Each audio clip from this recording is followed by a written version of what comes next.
The meeting is beginning, and we have opening items, and that will be the Pledge of Allegiance, where all veterans and active military will render the proper salute. And Ms. Rose Dominguez, do you have the program tonight?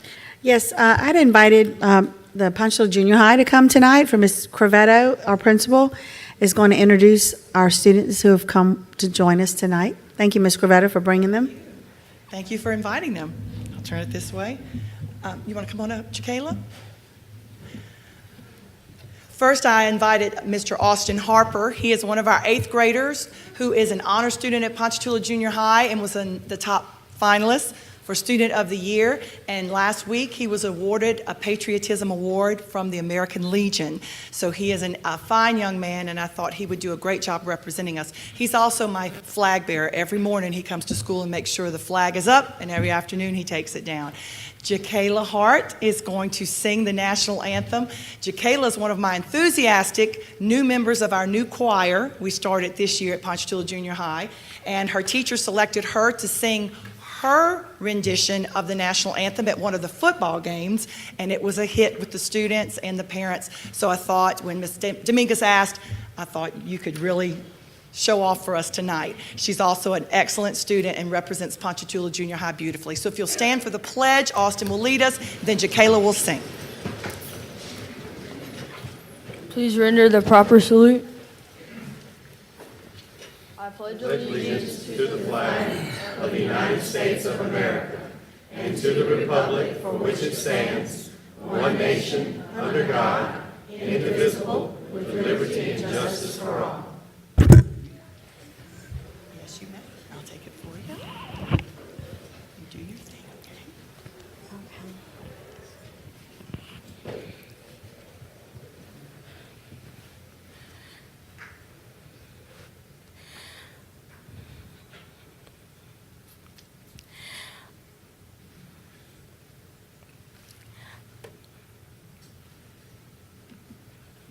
Take your time.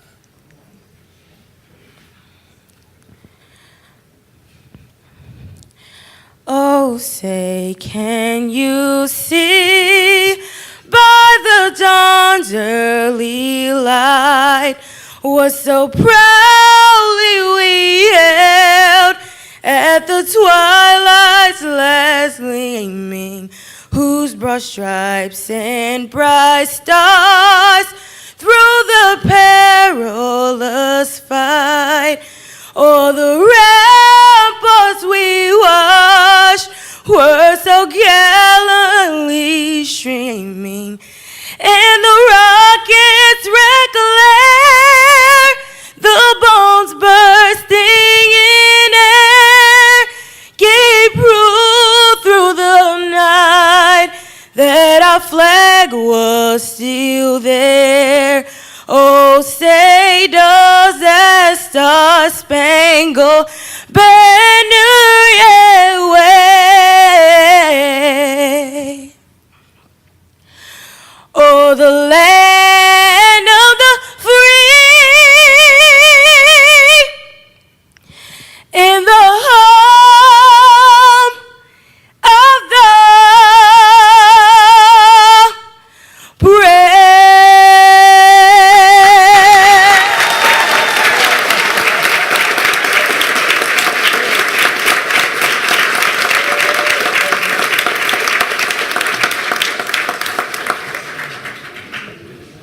Beautiful. That was beautiful. Thank you so much for coming. Thank you so much. That was so powerful. Wonderful. Thank you. Roll call, Ms. Jenkins. Sure. Ms. Richards? Present. Mr. Toller? Here. Ms. Abrams? Present. Mr. Westmoreland? Present. Mr. Duncan? Here. Mr. Good? Here. Mr. Moore? Here. Ms. Simmons? Here. Ms. Dominguez? Present. Let's consider the approval of the Board of Minutes of April the 4th, 2019. Do I hear a motion? I'll make a motion to accept. Ms. Dominguez, a second by Mr. Toller. Any objection? Motion passes. Now, item number 2, awards and recognitions. The first item is to recognize the President Student of the Month award. Now, what this is everybody has the right to nominate some student in your school, anywhere within our system, board members, parents, teachers, anybody in the audience can nominate a student that in your mind it has great character and is a leader and cares about other people. And we've had some wonderful nominations thus far. And tonight we have one that we're going to award in just a few minutes, Mr. Benjamin Bryant. He's the Certificate of Recognition for the Tangi Parish School System President Student of the Month. And so before we come down front to award this student, Mr. Tola has something. This is his nomination. Yeah, I just wanted to quickly say, we've got some outstanding students from Manchac to Kentwood and everything in between, everywhere in between. This student was nominated by both a teacher and also by his brother, which meant a lot to me. I'm going to quote some of the things here from Miss Morgan from Sumner Middle. Ben is a shining example of optimism and perseverance. He comes to school each day with a smile on his face and motivated to learn. And from his brother's letter, teachers would say, wish more students were like Ben. And he couldn't think of anyone more deserving of this award than Ben. The first time I met Ben, I just want to say this real quick, was at a football game, I believe, in Pine. And it was, I believe, my son and his brother were playing middle school or junior high football. But walking out of the gate, I was behind Ben and his mother. And there must have been 30 people on the way out of the stadium. Bye, Ben, just, one after another. And Ben spoke to every one of them. And we're going out the gate, and I overheard him tell his mom, and said, they all know me, Mom. And not only do they know you, Ben, but they love you. He has a good attitude, a big heart. And when I spoke to Miss Blades and Coach Stuckey at Sumner about this, they just adamantly just agreed to it. So I'd like to ask the principal, Jay Stuckey, I think I saw him back. Yeah, Coach Stuckey, come up. Miss Blades, if you would come up. I'd also like to ask Miss Morgan, who wrote one of the recommendations, to come up, and also Dave, his brother. And of course, Benjamin. And then, of course, Ben. And then I'm going to turn the floor over to Miss Blades and let her say something. And Miss Stilley, you want to come? Miss Stilley and Miss Simmons. Yeah, let's go. And you. Okay, hi y'all. This is Ben. Hey Ben. Hey. How are you? Good. All right, so I'm Tabitha Blades. I'm the assistant principal at Sumner High School, and it is my honor and my privilege to know Ben. So I have a little bit I want to say about him, if y'all will just indulge me for a second. Every school deserves a Ben. Every single one of us. Ben is a shining light of positivity on our campus. His smile and his spirit set the tone of every gathering that he's at. He is everyone's biggest fan. If one of our students is competing with a red, white, and blue jersey on, you can guarantee Ben is in the crowd cheering them on because they're a part of his cowboy family. Last night, he was at the spring chorus concert. He had both of his arms in the air like he was at the Super Bowl, celebrating the beautiful performance of so many of his friends. And he was proud of every single person there, but most of all, he was proud of his brother. Ben and Dave are inseparable, and they love each other so openly that they make everybody love them too. They are a true example of what brotherly love is and should be. It is unwavering support, it is unconditional pride, and it is unstoppable love. So often, we as educators have the opportunity to learn from the kids we teach. Ben has taught us that a smile and a hug can change a whole person's outlook, that everyone is worthy of relentless enthusiasm, and that life in and of itself is worth celebrating. So Ben, from the administration of Jules Sumner High School, let me say a deep and heartfelt thank you. Every school deserves a kid like you, but I'm super proud that you're a cowboy.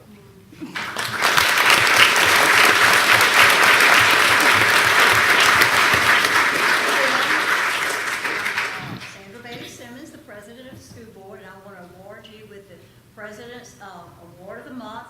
You also going to get $20 cash to spend how you like. And then Mr. Toller on the school board is giving you a free car wash. All right, or somebody in your family. And this is your award, and we're going to take a picture in a minute. And is your family here? We'd like to recognize. Would you stand up wherever they are and wave? That's Ben's kid.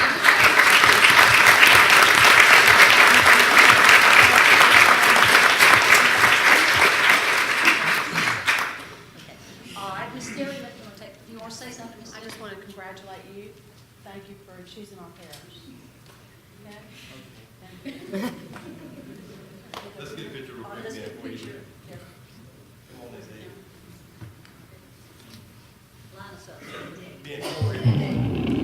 here, front and center. And hold this like this.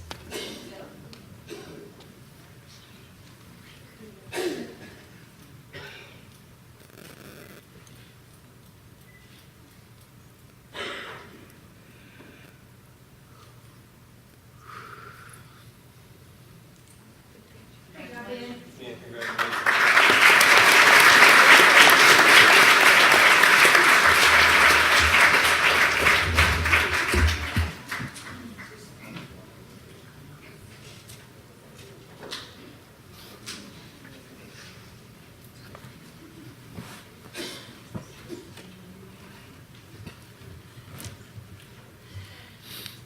I am so moved by these awards for these young people that I can hardly recover by the time I get back up here. And I'm really, really excited about this young man tonight and what he contributes to society and to his school. All right, the next award is recognize the additional 2019 Senior Exclusives Club, Ms. Stilley and Mr. Jinko.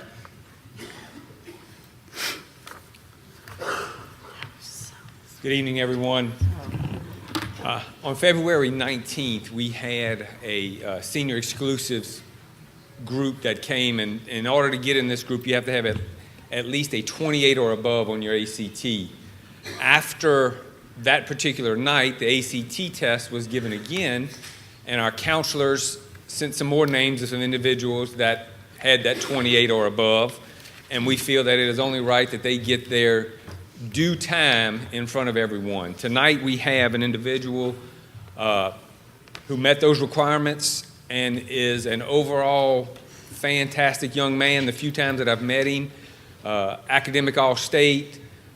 When you're going to go to Southeastern, wants to study computer science, you may see him on Shark Tank. He may be the next Mark Zuckerberg or you know, multi-millionaire in the future. But this is what we really want to emphasize here in Tangipahoa Parish. When Ms. Stilley took over, she developed our organizational chart that has students at the top, students as our main focus. And when you meet individuals like you've had tonight, whether it's an absolutely beautiful song, meet Ben from Sumner, the individuals that we're going to recognize tonight, this is why you get into education. So if you're considering on what you want to do, please become a teacher. We will hire you. We want to hire you so you stay here in Tangi and be Tangi strong, Tangi proud, and help us move this system where we know we're going to be. And that's enough of the recruiting tip. This is, for tonight, I'd like to recognize Mr. Randall Bush for his accomplishments tonight.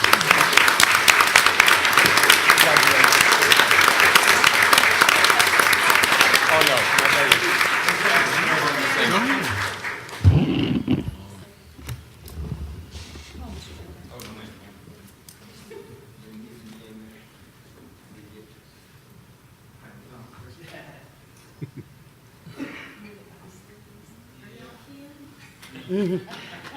My son.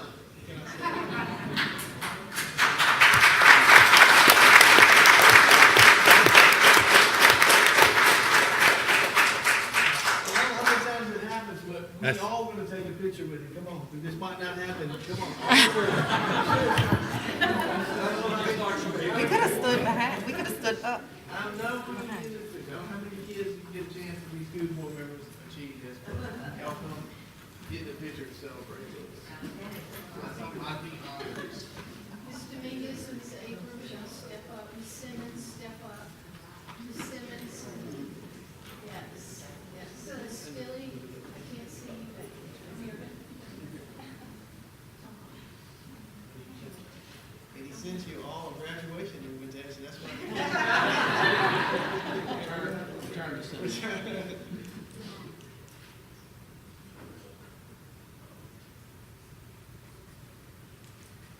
Thank you guys.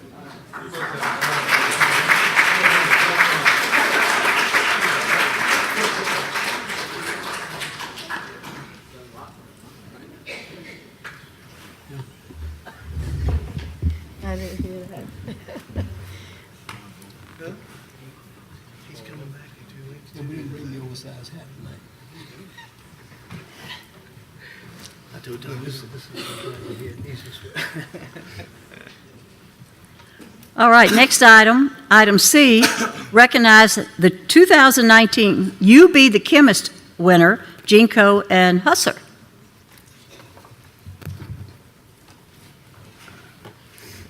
Good evening again, and I have no doubt this group that we're about to introduce will be in the Senior Exclusive Club.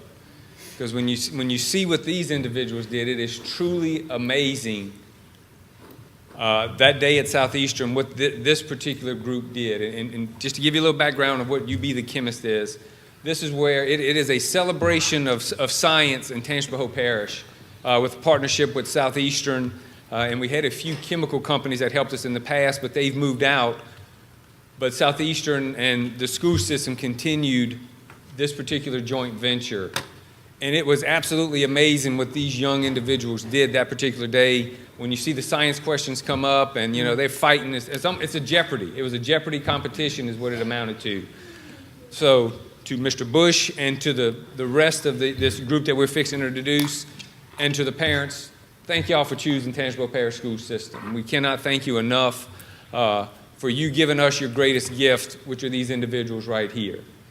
With that being said, I'm going to call Ms. Glenda Husser, who kind of ran this for us, and she'll take it from here, and we'll introduce these well-deserving young people. Thank you.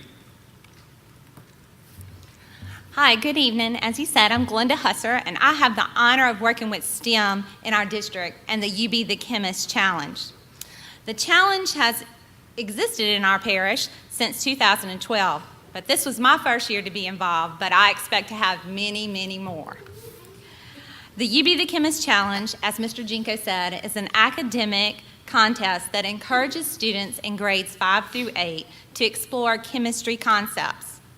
Tangipahoa Parish School System and SLU sponsor this challenge, and it was held at Southeastern on March 22nd of this year. The Department of Chemistry and Physics at Southeastern was phenomenal, and they provided many exciting stations for the students to explore and learn about science things.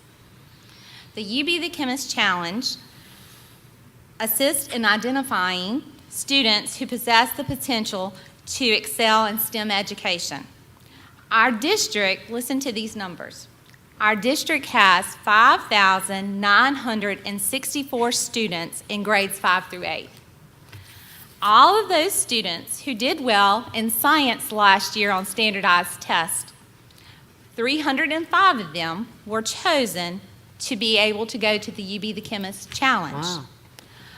Of those 305, they took a test at their school to see who would be eligible to compete in the competition that Mr. Jinko referred to, that we call the Quiz Bowl. The top 53 students were selected out of the 305. Of those 53 students, 24 students that you see here tonight advanced to the intermediate round.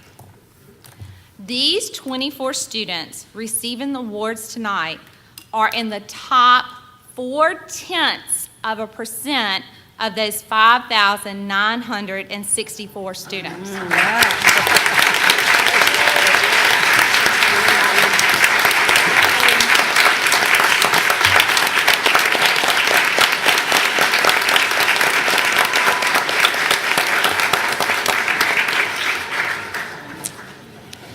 As you can tell, I like numbers and science.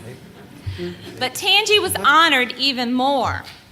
Normally, we have the top 5 students who we'll name later, who get to go on to the state level to compete in the state You Be the Chemist Challenge.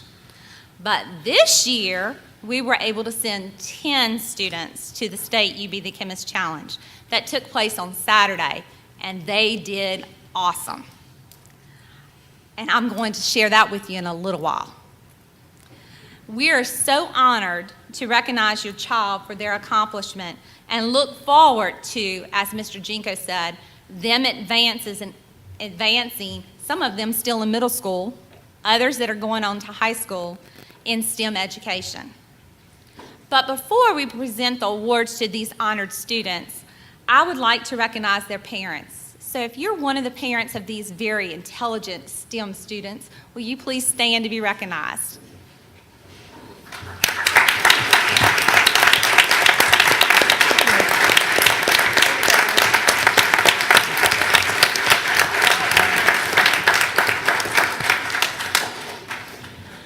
And before I call the names of the students, I have one last thing I have to do. I want to thank Ms. Stilley and Mr. Jinko, who came to the UB the Chemist Challenge, and they had a good time, I think, and they were very animated in giving out door prizes. Wouldn't you say, students? They made it a little bit more fun for the students. I also would like to thank Ms. Fassell, who's our chief person in charge of academics, for helping support STEM education, and also Ms. Lanier, who graciously moved up so that I could step into her position. And of course the board for always honoring science and STEM education. Yes. So without further ado, Ms. Stilley and Ms. Simmons, will you come on down? And students, I know I don't need to give you directions because y'all are so intelligent, but when I call your name, will you come down and stay standing so we can take a group picture? Okay? Okay, our first recipient is Zamira Collins.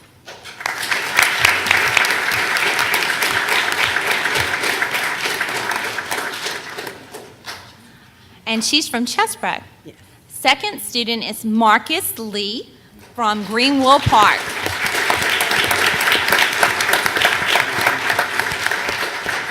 Next is Candace Lanier.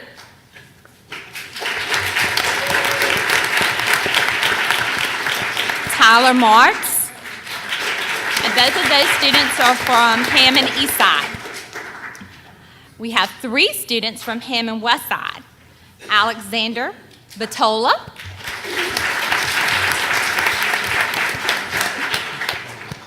Adam DeArmond,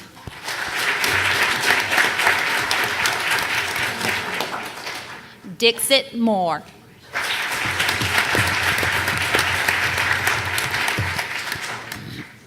from LaRondra Middle, we have Hawk Finch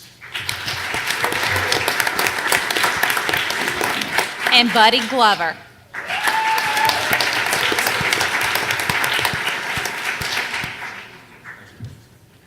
From the Tall Bitty Middle, we have Dylan Baham.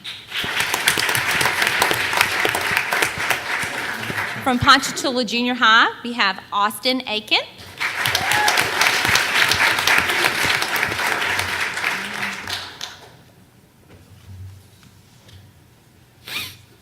One moment.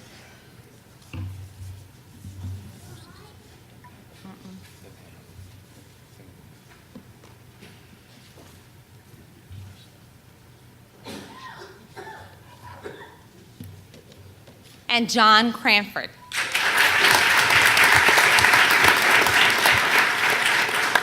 From O.W. Dillon, we have Michaela Dyson.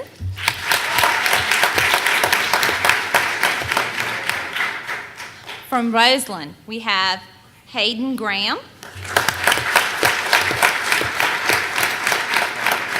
And Lainey Saragusa. From SLU Lab, we have Shannon Alak and Christina Lee. From Sumner Middle, we have Ava Daniels and Destiny Eckhout.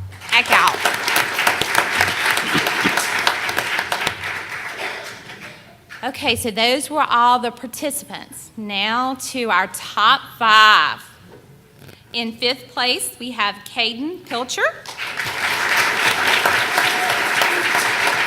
from Martha Vineyard. 4th place, we have Adam DeLotte from Martha Vineyard.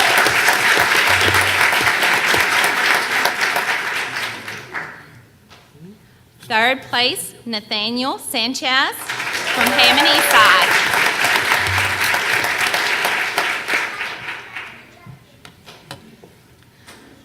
Second place, Jaden Desport from Martha Vineyard.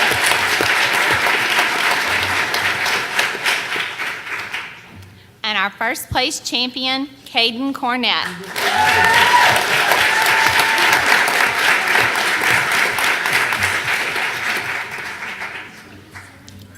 Okay. And then for the students who did well at state, and we're going to move them to the side so we can take some pictures. I hope you won't mind. We have 5 students who went to the state challenge out of the 10 who got into the top 15 in the state. And so I would like them to step forward so they can get one more round of applause. They were Austin Aiken,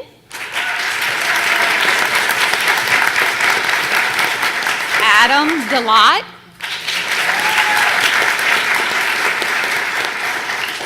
Hawk Finch, Nathaniel Sanchez, and Lainey Saragusa.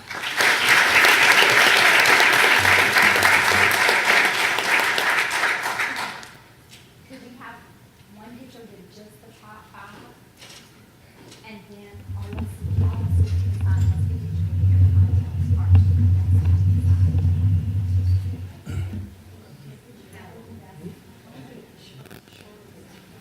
Can the shorter students come up front?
The top 5, come back over here to the middle.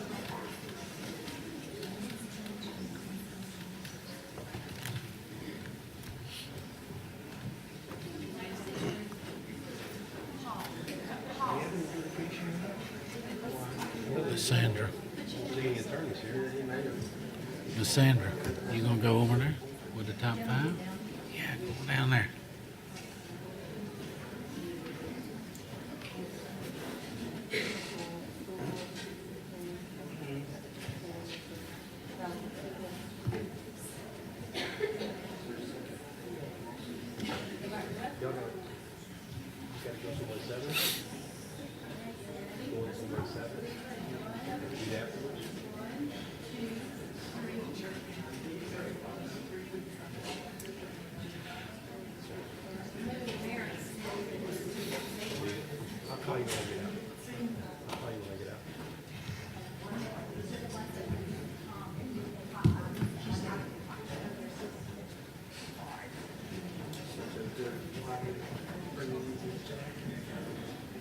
No, she came to see the Roseland kids. She didn't come to see me. She came to see Ben. They have Jim at 7.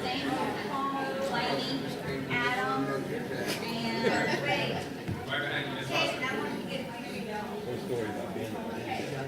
We got these Dave was up there. And he was there. That's all these kids are I got one. Connected with other chair, like a love seat for two. I'm sitting there watching TV and all these kids doing max windows. They're doing those windows. And it's real awkward. So he comes inside and watches TV. They got like 6 chairs in my living room. And he comes and he sits right there. just sits there and starts watching TV.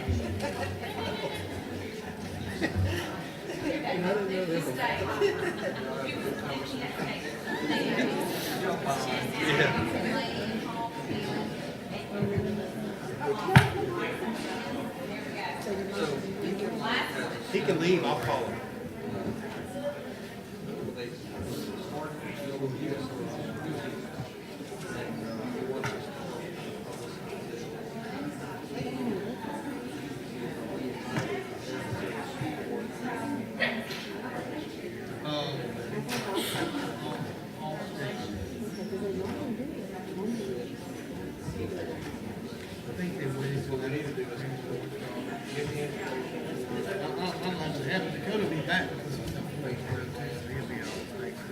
We have one more award to do, then we're going to take a few minute recess. We have the Jake Bailey Award.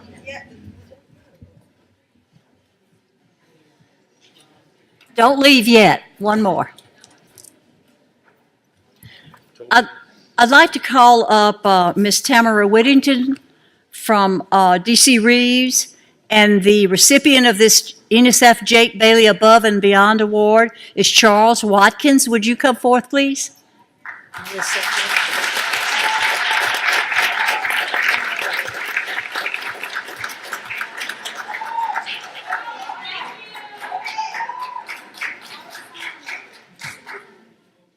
Get to hear the "We Are Proud of You" chant. I can feel it coming. We're gonna get to hear it.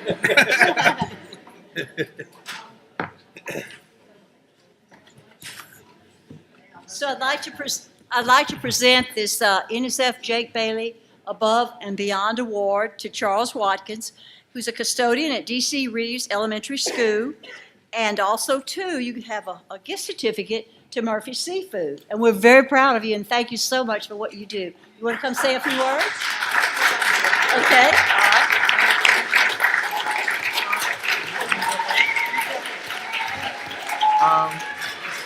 I don't say too many words, but I guess I can say some words. I'd like to thank Ms. Simmons, our head of the school board, Ms. Melissa Stilley, and my principal, my teacher.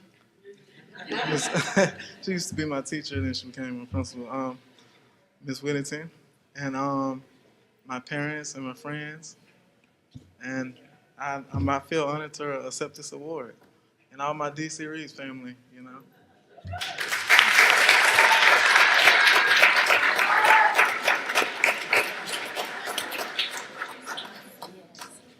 Oh, wow. It is indeed an honor to be here with Mr. Charles, as I call him.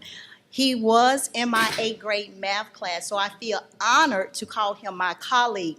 As you all know, it takes a village, and he is part of that village. We couldn't do what we do well at the DC Reeves without Mr. Charles. He not only keeps our school immaculate, but he's a role model for our students. It doesn't matter when we call him. He doesn't say, that's not my hall, or I can't do that. Mr. Charles is snakes. Mr. Charles, we need you here. Mr. Charles, Mr. Charles, Mr. Charles, Mr. Charles. He is there. And one thing that I like to do when I walk on all of the halls at DC Reeves, especially Mr. Charles Hall, because it's an older hall, I like to just do this and come up, and it's spotless. When you come on campus, it is spotless. So I do appreciate all that you do for us at DC Reeves, and I am beyond blessed to have him as part of our family and my former student.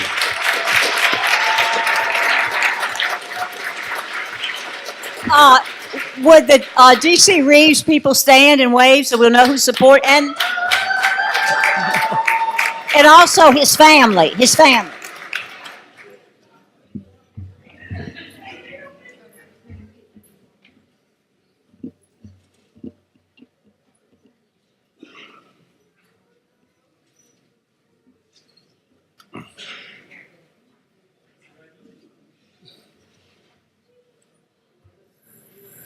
It is refreshing to hear someone refer to their school as their family and their faculty. So we need more of that throughout the parish. Wait, All right, the meeting is back in order, and my mic keeps going off. Next item, academic update. Ms. Fussell, ACT plans for growth. Can I say something? Sure. I would like to, while Ms. Fussell is coming up, this particular item that we'll have at each of our meetings, an academic update or academic spotlight, was a result of one of the sessions that Mr. Toller attended at the national conference, and he mentioned it to me about, having an academic update at each meeting, and we thought it was a great idea, so thanks, Mr. Toller, for that idea. We like that. So, now I don't know how much Ms. Fussell likes it. Oh, I love it. I love it. Just give I me know you a love it. sign if I start to ramble. But I would like to add that if there's anything in particular that the board's interested in, I know Ms. Tilley will let me know. I chose ACT to start with because of just what you saw tonight. We had 2 other students at least score 28 higher on the ACT. So I wanted to talk to you a little bit about where we're at as a district with ACT, and then any questions you may have about how ACT actually works, because there have been some changes. So I kind of pulled together just a little bit of information for you. First of all, just to talk about our district. Some of you may remember the time where in 8th grade, our students took an Explore test, and then 9th grade, they took an Explore test, and then in 10th grade, we had what was called the plan, and then they kind of went on their way with the ACT. It wasn't mandated that they take the ACT, but the state used to fund the Explore test and the plan test. We had excellent data where we could see from an 8th grader to a 9th grader to a 10th grader areas that we needed to work on. Well, the state pulled that funding, and they no longer fund any of the exams other than one ACT test in your junior year. So what that did for us as a district is, first of all, we're missing the pieces of data that we need to kind of target the interventions that need to occur for the ACT. Because ACT, in history of the state, we didn't get an accountability score for ACT. So in high school world, it was important for the ACT for us to have a focus on it because students needed it to get that TOPS money. They had to score whatever the LOSFA had set as the minimum score for money, but the school had no other, I like to, as Ms. Stilley has said before, skin in the game. We wanted that number to be great. We wanted to do it for our students. But now, starting in 2013, the state added ACT into accountability. So now, besides TOPS, we get 25% of our SPS score based on that ACT index. And that changed things quite a bit because we didn't have that data from that Explore test and that plan test. And we're so focused on our LEAP 2025 and all the other assessments that our students have to do that those things were running parallel to one another. There wasn't a lot of integration going on. So one of the first things I said to the elementary and middle school group when we have cadre meetings now by principal group, and so I was able to attend their meeting, and I said to them that night when those students who scored a 28 or higher were standing up here, every principal and teacher they had since pre-K should be standing up there with them, because ACT prep does not start in high school. We don't all of a sudden teach every skill you need for the ACT in the 9th grade. So we tied that into our goal of Tier 1 implementation of Tier 1 curriculum, because that way of thinking and the skills that are embedded in our Tier 1 curriculum are the skills that are measured on the ACT. So in our district, because the state doesn't fund a test prior to, our district now funds a pre-ACT test for every 10th grader. And the reason we chose 10th grade is because they have 4 end-of-course tests or LEAP 2025 exams in their 9th grade year. So they're covering English, math, science, and social studies. The 10th grade year, that number decreases by 1. So we put the plan test in the 10th grade year to give us that information prior to their junior year. The other reason we put it in there is because of dual enrollment. And I don't know how familiar you are with dual enrollment. That would be a great other topic for us to have. But you have to have a 19 composite and then an 18 subscore in English and a 19 subscore in math. Well, a lot of our kids, even though they get 2 waivers if they're free reduced lunch, they don't take the ACT prior to the spring of their junior year, which is when the state funds 1 free exam. So we are allowed to use plan scores for dual enrollment. So our 10th graders take it in their spring year, and if they score accordingly, they can then take dual enrollment courses. Another thing that did for us was the plan test is an abbreviated version of the ACT. So it tells us the same skills, but not in as many questions. So like the math ACT, there's 60 questions in 60 minutes. That's decreased on the pre-ACT. That's the plan, it's pre-ACT. There's 75 English questions. That's a smaller number. So we feel like we get good data, but also we can increase the opportunities for students who qualify for dual enrollment. But the catch is, and this is something we really have to get our parents to understand, and our principals have been doing a really good job of sharing this at their scheduling meetings. Once you take the pre-ACT, your pre-ACT score does not count for dual enrollment. So if I'm a 10th grader and I'm eligible for dual enrollment, and then that summer I'm like, I'm ready to try the ACT, and you do not make the requirements, you're no longer eligible for dual enrollment. And we really want to encourage dual enrollment because that builds those college readiness skills and gets them familiar with kind of the college pace. So that's one of the things we've really been working on. Everybody wants to start taking the ACT as early as they can to see how they do. But once you do that, we can't use the pre-ACT score. So I put up the college readiness benchmarks, and a lot of times people say, well, what does that really mean? Does that mean I'm ready for college if I make this? Because I know somebody went to college and they didn't have that ACT score and they did just fine. What the benchmark scores mean is, according to the research of ACT and independent agencies, students who score at these levels have a 50% chance or better of making a B in their freshman college course. And it really doesn't measure any further than the freshman college course. So if I can make 18 in English, then supposedly I can make a B or higher in my first college composition course. It's like anything else. You have other factors that figure into how a student will perform. But I know, 20 years of dealing with high school students, and I can tell a lot by an ACT score and the student's ability within the classroom. Sometimes they may not be putting forth effort here, but then I look at their ACT score and I go, you made a 28? I know you can do better. So there's an integration that we need to make at the high school level, which is part of our plans for growth, is to stop looking at it as separate from the preparation that we're already doing. I also wanted to share with you the ACT trends, and I only did the 2017-2018 because I used the secure portal, but if you look at the history, because ACT is 60 years, and if you look at kind of the trend, even ACT will say when Common Core standards came nationally, and then accountability when 20-plus states adopted that it's mandatory to take the ACT, we had a dip in the composite, because when you require everybody to take it, even if it doesn't have a direct link to what they plan to do, then your composite's going to fluctuate. Every 2 years, ACT, they do their own survey of college professors, they look at high school curriculum, and then they put different new questions on the exam to ensure that their validity and reliability is still in alignment. So they did, I think 2 years ago, they made an adjustment to be more in alignment with high school curriculum, and we saw another small dip. But you can see Tangipahoa Parish versus the state and national. And then I talked to you about the pre-ACT already. So I wanted to put up all of our high schools and their breakdown.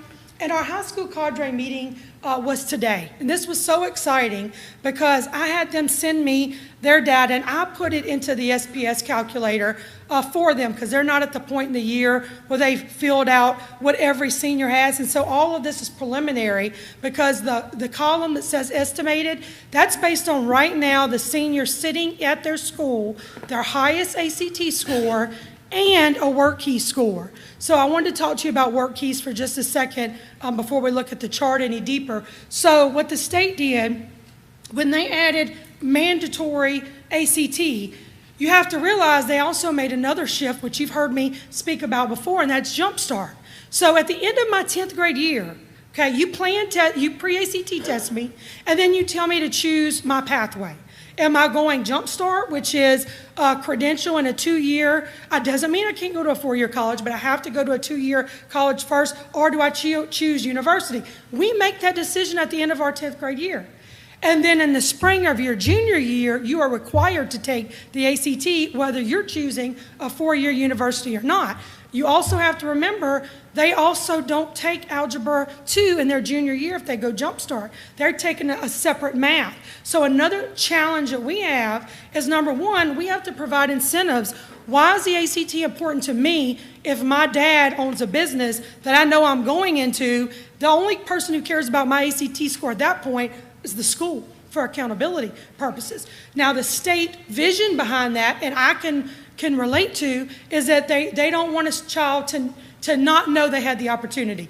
They don't want you to not take the ACT test and then find out, well, I could have made 21. I would have done great in college. They want you to have all the data possible to make that decision. However, for the school, when you talk about accountability, you have to weigh that in. Who does the score mean something to, and what am I going to do to incentivize and make this relevant to the student? So what the state did is they added a column in our ACT index. Am I talking too long?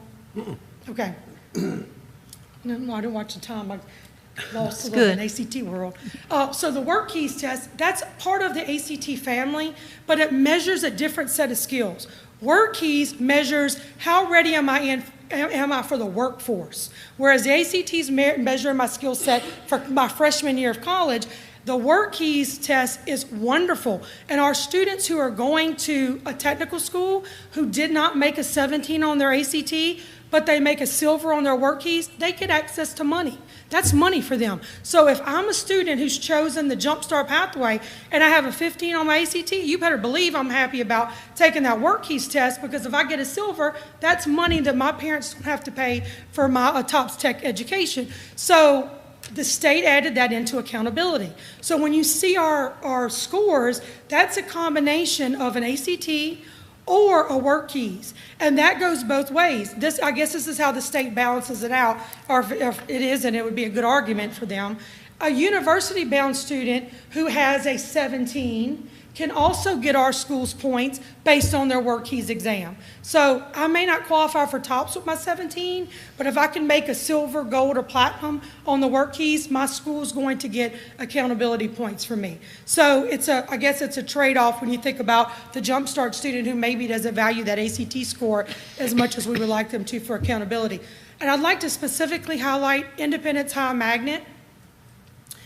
Again, this is preliminary, but I pulled her scores today and I said, Chastity, am I seeing this correct? Because this is a first. On the index, it starts at 18. At 18, you start with, I think it's 70 points. 70 points they give you, which in school accountability is a C. And then it goes up from there. To get 100 points for a student, they have to score at a 21. If you make a silver on a work keys, you start at the 70. The section right under that says 17 or below, and you put a number. And your score looks great until you put that number in. So if I'm Ponchatoula, Hammond High, I put all my other numbers in, I could be in the 90s. And then I put in how many of my students have a 17 or below. That drops my score significantly. Independence High, they're projected to have a 99.6 ACT index, which means no student on her campus is leaving without a silver or better on their work keys or ACT. And I just get chill bumps thinking about it. And the other principals, that was the rest of the meeting. How, what are you doing? And of course, Chastity will have to share what she's doing to get that. But you have to make it an incentive for the student, because they have to have a reason that they continue to take that test for you. So this is our preliminary, kind of where they are. This is not set in stone. We just had another ACT date. We'll update the index again. Work keys testing is over, so we know that that's set. I pulled 2 other pieces of data just to share with you from the secure portal. That's that 59% of our seniors earn what they need for the minimum TOPS tech, and that 99% of our seniors who take both score silver or better. And we are getting very well at targeting what we need to get them a silver on work keys, and now we need to kind of take that and integrate how we do that on the ACT with our regular core courses. And so Ms. Stilley's set a goal for being at 70 for 2019, and right now we're at 68.3 with some data still out. So fingers crossed, that's where we're headed. And the things that we're doing in our parish, of course, we talked about implementing the Tier 1 curriculum.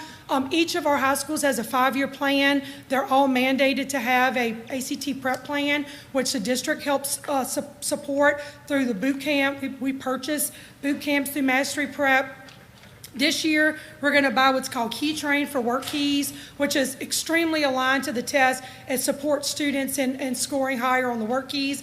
And we've been purchasing the Mastery Prep bell ringers, which having a senior who's still 1 point from getting his TOPS money, I checked that site out, and it is excellent. We just have to help our teachers integrate that into when they're dealing with, all the other curriculums and things that they plan for. So our challenge in the curriculum department right now is integrating these two so that they're not treated as 2 separate entities, but integrated into what teachers are already doing, but preparing students for the test. And that's kind of just a update on ACT. Any questions or? I just wanted to say I appreciate the information.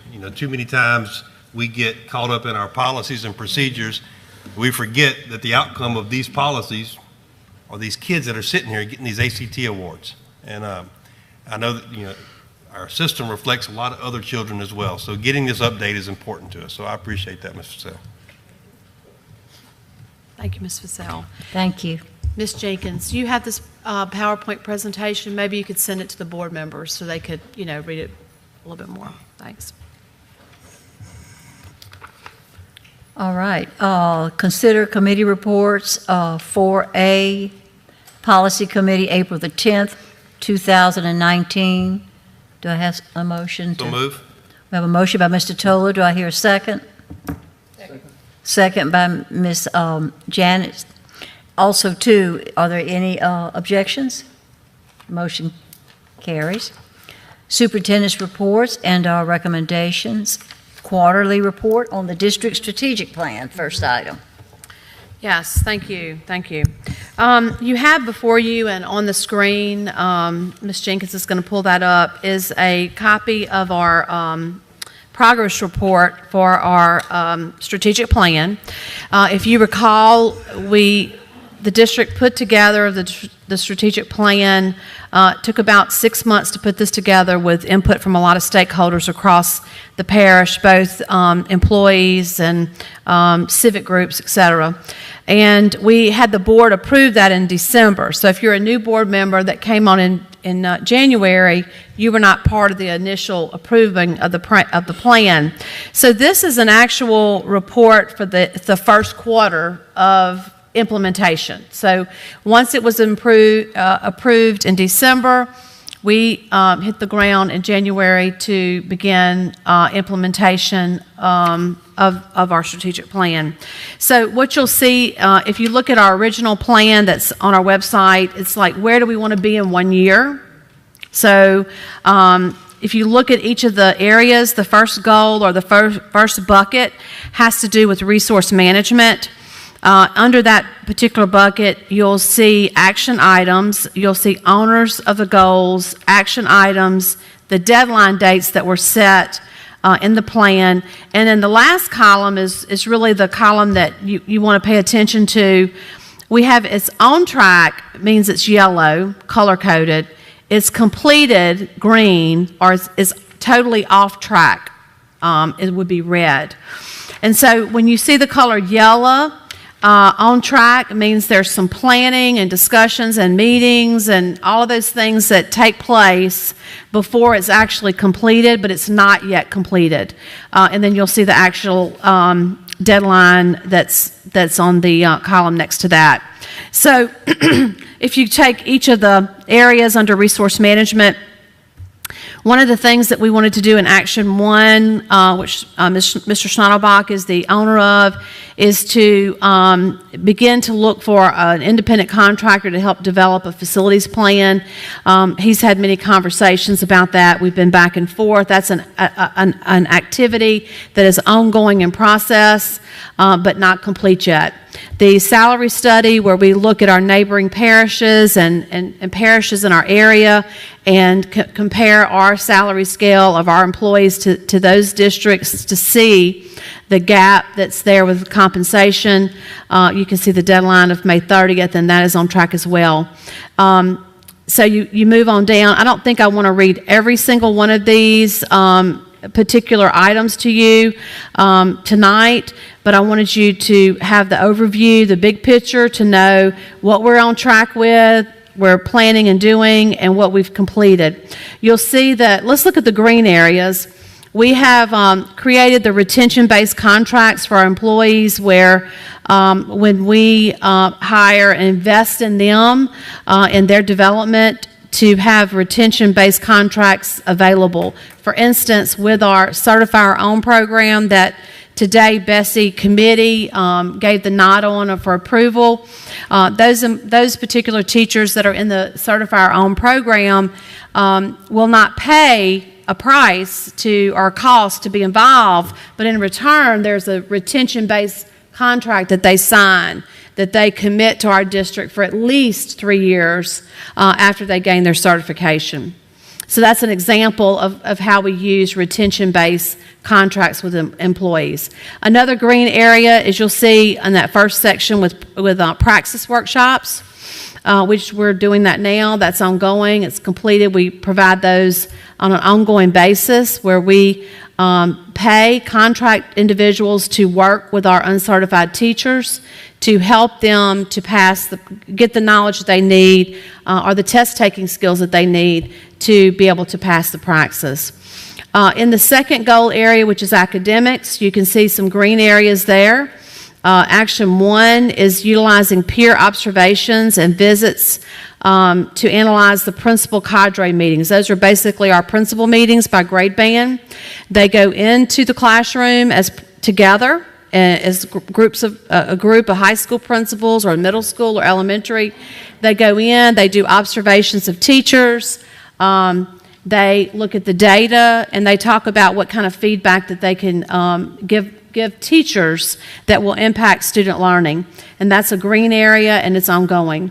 Another green area is the capacity building and the principal cadre activities, and that's working on our future pipeline of leaders that want to step up into assistant principal or principal roles in the district. So those are activities that we have ongoing. It's in place and it's happening.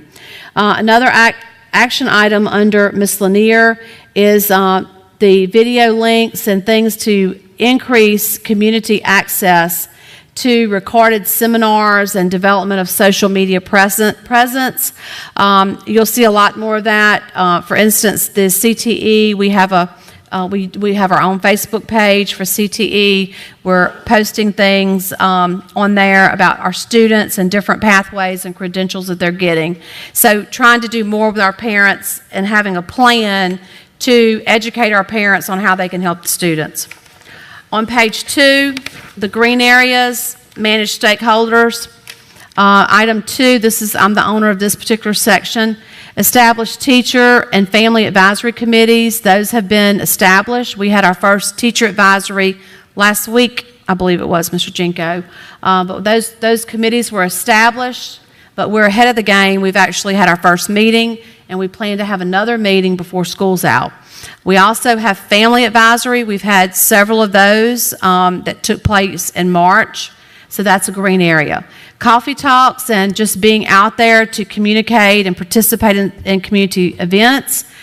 This is ongoing, but it's a green area. This summer, when we begin our 4-day week, I will begin again with coffee talks on Friday and continue that, which we started last summer. Action item 5, another green area, is to really get going the Adopt a School program. We've met with the Hammond Chamber, Greater Hammond Chamber of Commerce to get this off the ground so that we can match businesses across our parishes to schools and have a true Adopt a School program. So that particular item is green.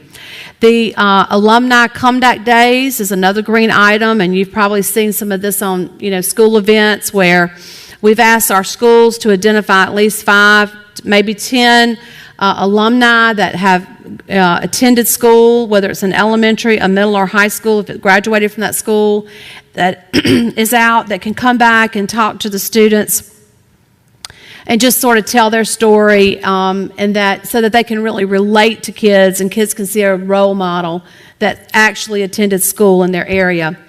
In the last piece, which is leverage technology, there are 2 green areas. One is the inventory, calculating the infrastructure of our power needs.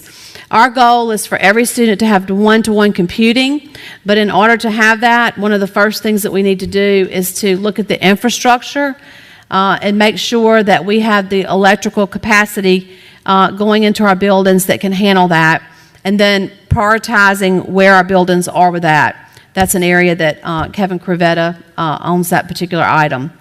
Then under the next item, which has to do with the current inventory of Chromebooks or one-to-one computing that we have, looking at that, and then the devices that each school has. Some schools have more or closer to one-to-one than other schools, depending on how they've used their federal funding to help purchase those Chromebook carts.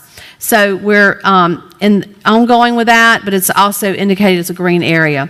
All the other areas so far on our plan are yellow, which means we're meeting often and working to get the items done on the strategic plan. And I'll just take any questions y'all might have. Any questions? None? Did a good job. Very thorough. All right. So no action on that, just a report? No, just a report. All right. The update on Tangible Parish School System's core values? Yes, you have a handout that's in front of you. I think there's one on the screen. And what we did at the beginning of the school year, actually before the school year started, we kicked this off, was to establish our core values for our school system that we want every student to exhibit as they attend our schools, as they graduate, and they become members of our community. So the thought process here is that if we can have an impact on how students, their core values, and we've identified those as be respectful, be compassionate, be great, starts with the employees and us, modeling that every day as part of our everyday work. Then our students, holding them accountable for that. Then eventually it will impact our families and our larger community. Eventually, we would have an opportunity to impact our whole parish, Tangibo Parish as a whole, by the work and the expectations that we have within our school system for both our employees and our students. So this particular document goes into more detail. This was really an outcome of the work that we've done with with our discipline and with our culture. And we meet once a month. We have a district team that meets once a month. And then we meet in between that, we meet on a smaller team to really talk about school culture and discipline in our parish. And so one of the things that came about in those meetings was that the need to really define what the core values really mean, even though, you can assume what respect is and what compassion is and what does it mean to be great. But to really define that, what does it look like in a school or in a place of work, examples, and then sort of like non-negotiables for both our employees and our students. So you'll see there's a one-pager for each core value. Be respectful. There's another one, the second page is be compassionate, and then what does it mean to be great?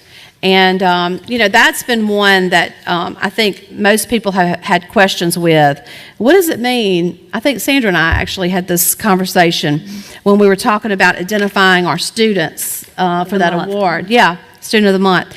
And so we decided to really just define it. What does it look like?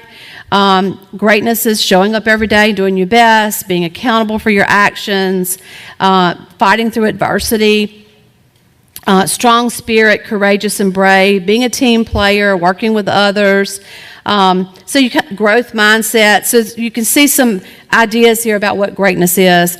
And then at the bottom, some non-negotiables for students and employees both. What I would ask the board tonight, there's no action on this, of course. It's informational. But I would like for you to take some time to take a look at it. And then, let me know when we either talk on the phone or either through email if you have any suggestions of things I may want to include in this particular item or things that maybe you don't really see that as fitting with the document. So I would, appreciate the feedback from the board on this particular document before we take it back to our Discipline and Culture Committee. Thank you. Comment on that? Comment? Mm-hmm. Madam President, I just want to thank the superintendent for the document, and also just wanted to make one comment regarding it that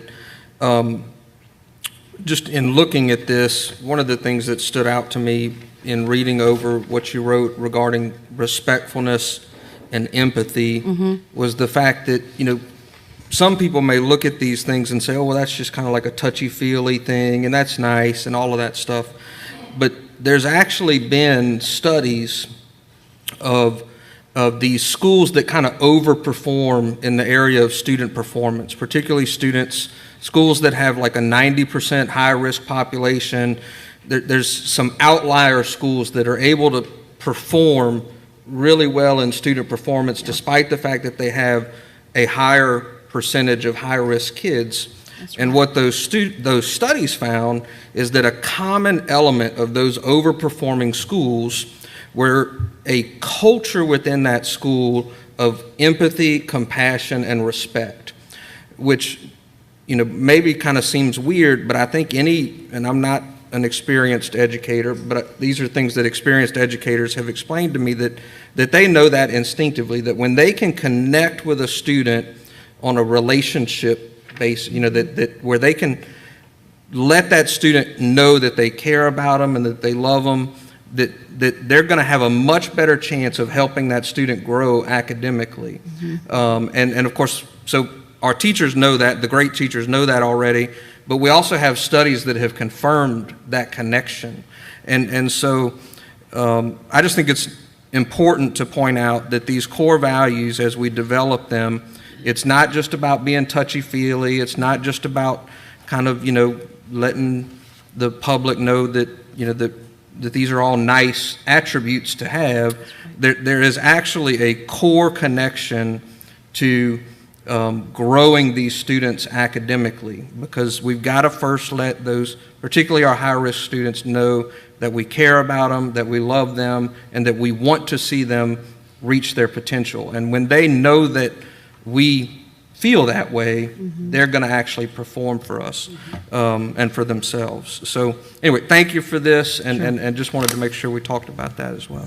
That's a good point. I wanted to say something too, and along the lines of what Mr. Duncan just said. I went into a classroom more than once recently, and I saw this in action in the class that was just emulated from the teacher to the students without even saying it, but she was that. She was being that.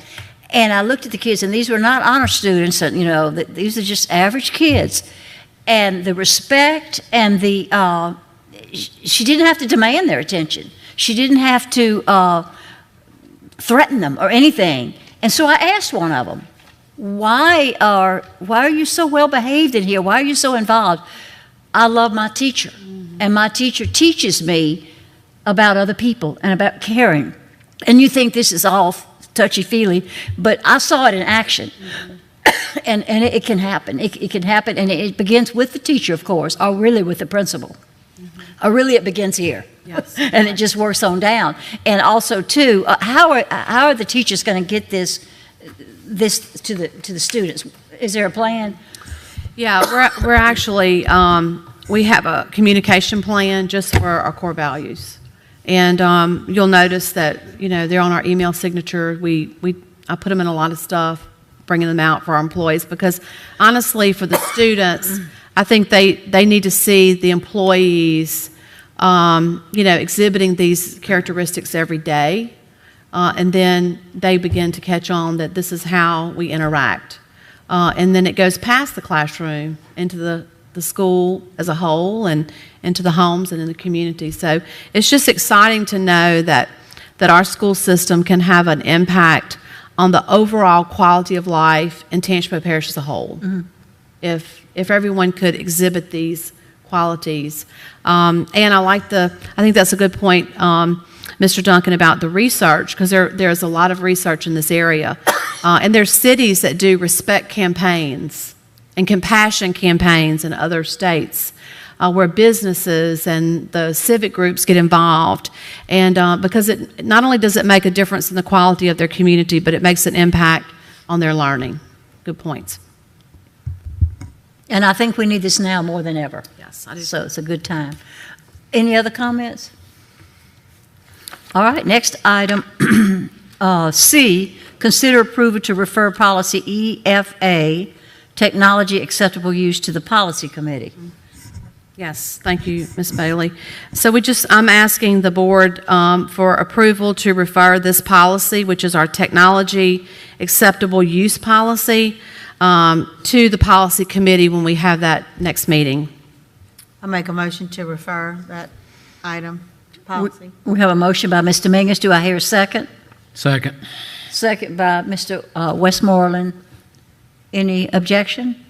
Motion passed. Yeah, you have an objection? No, but I just want to ask again, when we refer these out from the board to the policy and they go on this agenda, I know it's not always possible to do this, but the best practice is that those proposed revisions be brought to us at this board meeting where we are referring them to policy.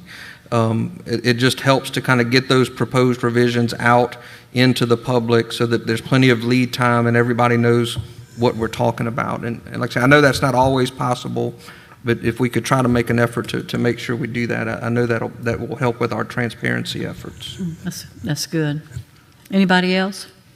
Okay, motion passed. All right, updates. So a couple things. I mentioned earlier about the live streaming of our board meetings, and that's all and the board to provide more transparency to the public. I do want to make this point that the school system did not put any money at all into these screens or this audio or the live screening of our board meetings. This was part of Mr. Glasscock, as part of his business of streaming these meetings. So I just wanted to be clear that, you know, we're saving our taxpayers' money by not investing in this. This was done by Mr. Wayne Glasscock, and we appreciate his efforts to help us with keeping the public informed, because not everyone can actually attend meetings. You know, we have different members in the community that may not have transportation to come, or they're not able to drive at night, relatives out of town. So this allows us to be very transparent, and I just wanted to make that particular point.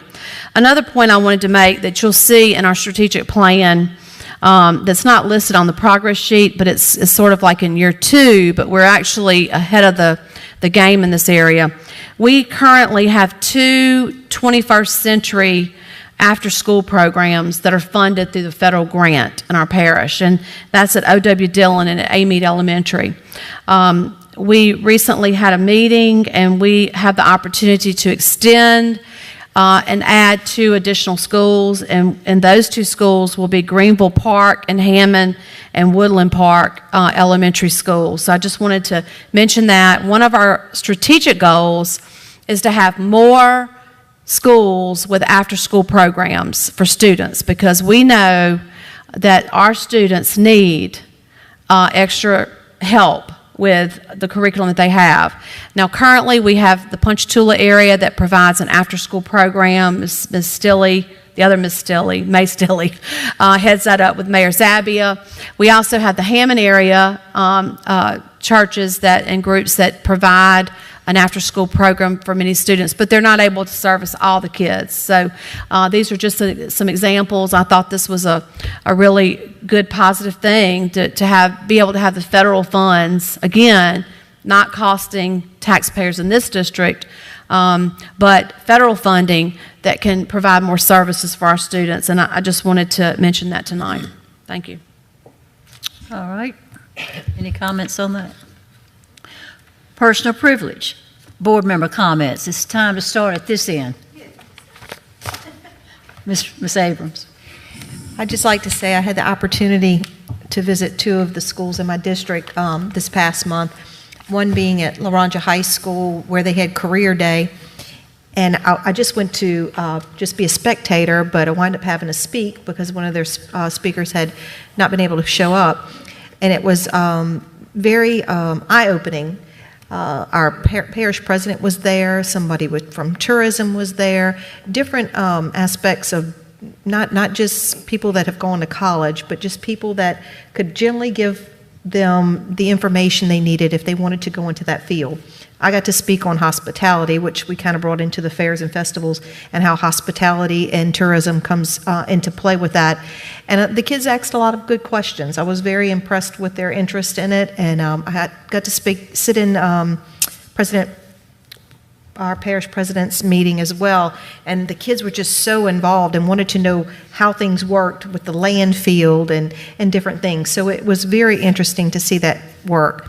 Yes, and then yesterday, I was able to go to Independence High School, and they did their needs and assessment survey with teachers and students and parents, and they all came together, and I was so impressed to see parents come to Independence High School, take up their time, because we did this at 1:30 in the afternoon, come in and sit and try to talk about how we can get everybody on the same page, how to get the students involved, how to get the parents involved, and there were so many good ideas. They had community leaders that came. Our mayor was there in Independence as well, and it was just very encouraging to see that things like this are going on in individual schools, to know that we are moving forward. And then after seeing what Ms. Purcell said about Independence High School, Chastity did not mention that yesterday, but that's very impressive. Well, it was very impressive, and I'm glad to see that they are moving forward, because that's one school that I want to see move forward this year. Mr. Duncan. Wanted to point out one other transparency feature that was just implemented earlier today, and I think Ms. Jenkins has it ready to pull up, or she had it pulled up earlier. This is a new feature on our board docs where you can go in, where you've always been able to go in and read the minutes of each of our meetings.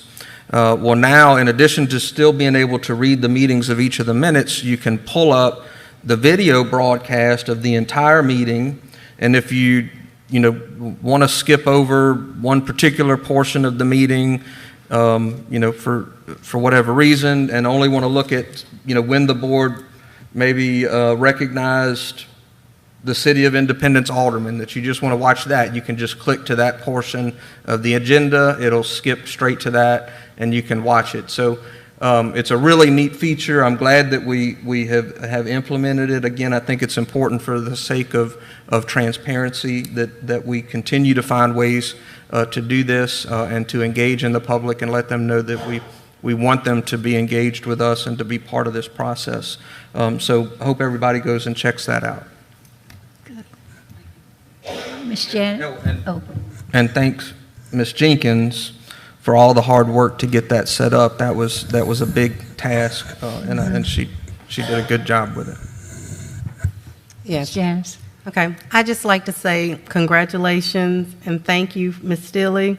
My phone has been ringing all day after you go into the Bessie board, and the teachers are excited. They've got all kind of questions, and they're asking all kind of questions about these different tests and, well, how is this going to work for me? And I said, don't worry about it. I know Ms. Stilley has a plan, and we're going to get it all out there to you, but everyone is excited, and we want to say thank you for that.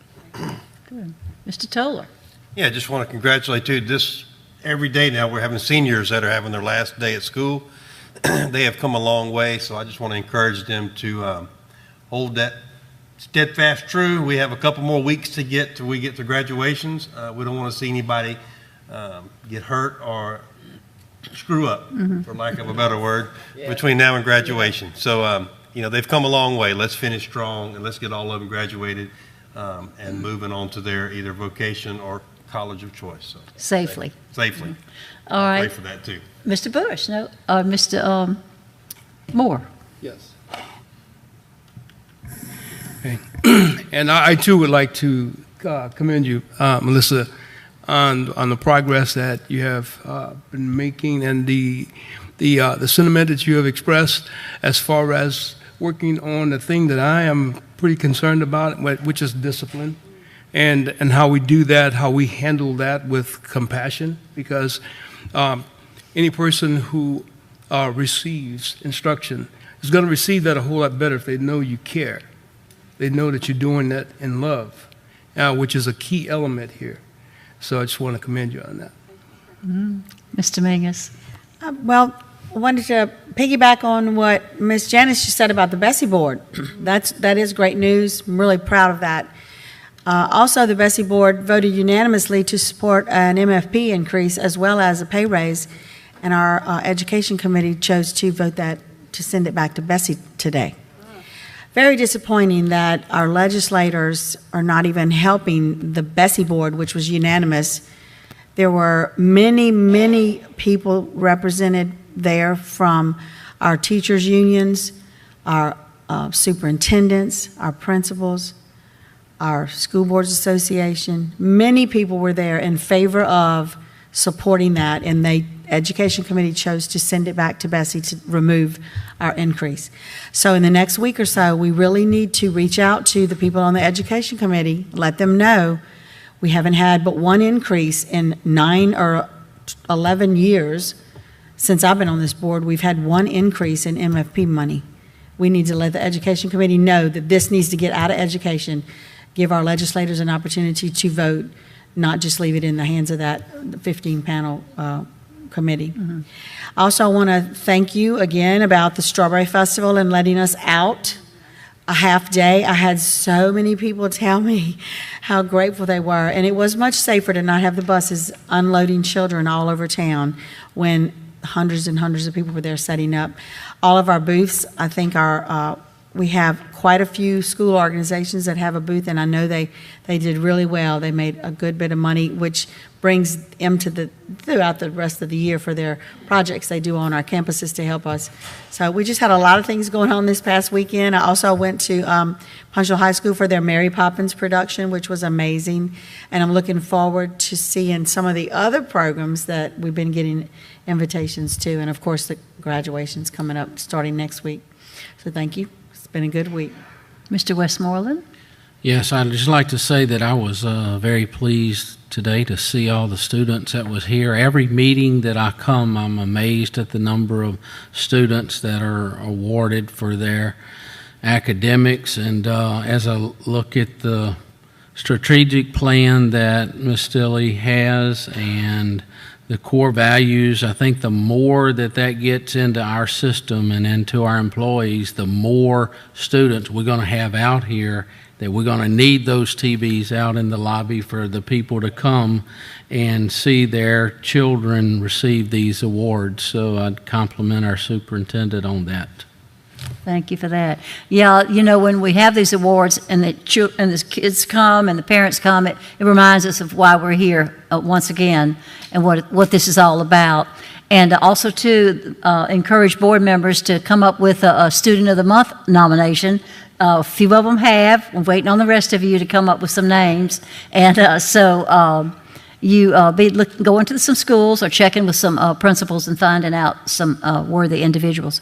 Also, this week or last week, I don't remember which week, I went to the Hammond High to the JROTC presentations I go to every year, and Ms. Stilley was there for that too. And anyway, I just get so amazed when I watch the presentations of these sophisticated young people and in their uniforms, and I'm just so grateful that we have JROTC in many of our schools, and it just really to me establishes wonderful attributes in our young people, and it gives them a lot of purpose. And of course, anything military, I just absolutely I'm really so grateful that we have that in our schools, and that I hope it continues to grow. We have in Laranger now, JROTC. So that was something. And then the last thing is on Facebook, I talked to Ms. Stilley about it. We saw a lot about these meals where they were taking the leftovers and packing them, and the individuals in the community have really responded to that, where instead of throwing them in the garbage can, they pack them and these kids can take them home. Now, of course, my big question is how do they preserve it and to get it home on a bus and all. But anyway, Ms. Stilley's kind of looking into it and seeing where that comes from and how the ins and outs of that would be, because we all know that there are probably kids that go home that do not have, enough to eat. So I just wanted to share that with you. All right, any other comments? Now it's time for executive session, and Mr. Duncan would like to read the item. Move that we enter into executive session to consider the case of Tiffany Wilson versus Tangi Parish School Board. That's it. All right. Second. No objection. All those go. Channel 17, proudly serving the Florida parishes. Have a motion on executive session. Mr. Duncan? Yep. In the case of Tiffany Wilson versus Tangi Parish School Board, move that we adopt council's recommendation. Second. Okay, no opposition. Motion passes. Also, do we have any public inputs, Ms. Jenkins? No public input. All right. Meeting's adjourned.